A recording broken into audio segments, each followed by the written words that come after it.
Argument Alice, Framework Freddie, Comparison Connie, Structure Sam, Delivery Danny, Rebuttal Rosie are the Dialogy Debate Super Team. They are here to help develop your superpowers.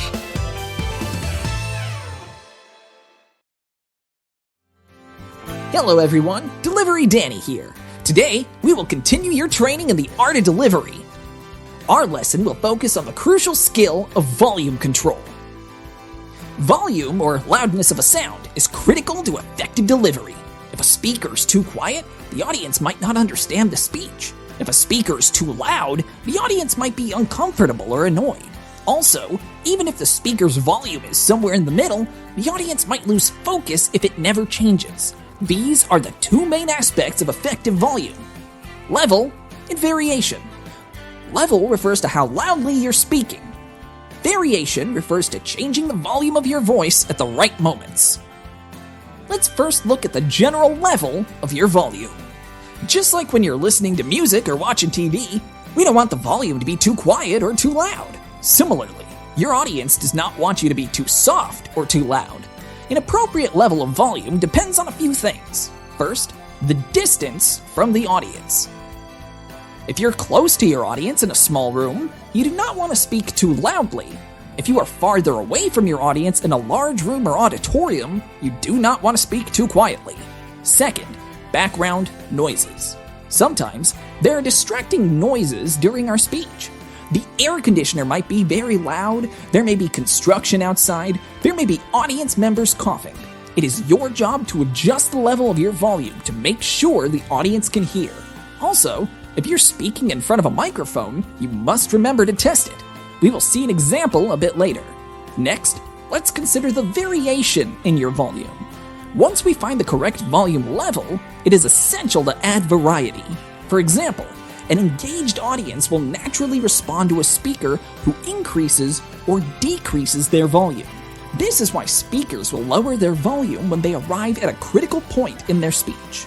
By slowing down how quickly and loudly we talk, the audience is likely to increase focus, so they do not miss the argument. We can also raise our voice with a similar effect. We might speak more quietly when we are setting up our argument and delivering the key claim or reasoning. We might increase our volume when we are articulating our impact and want the audience to notice. Sometimes, when making a firm rebuttal, it can be effective to raise your volume. However, if you try to emphasize everything in your speech, then nothing will be emphasized. If used correctly, volume control can be one of the most significant factors in determining what the audience will remember regarding your speech. Let's look at a master in action, Martin Luther King. Like anybody, I would like to live a long life. Longevity has its place. But I'm not concerned about that now. I just want to do God's will. And He's allowed me to go up to the mountain. And I've looked over and I've seen the promised land. I may not get there with you, but I want you to know tonight that we as a people will get to the promised land. Notice how his voice progressively gets louder to emphasize the message. This makes his speech more memorable for the audience and more exciting to follow. Now, let's look at an example of how we might do this in a debate. Let's look at an example of part of a speech introduction. Let's see what it looks like with low volume level and no variation, and see what it sounds like with variation.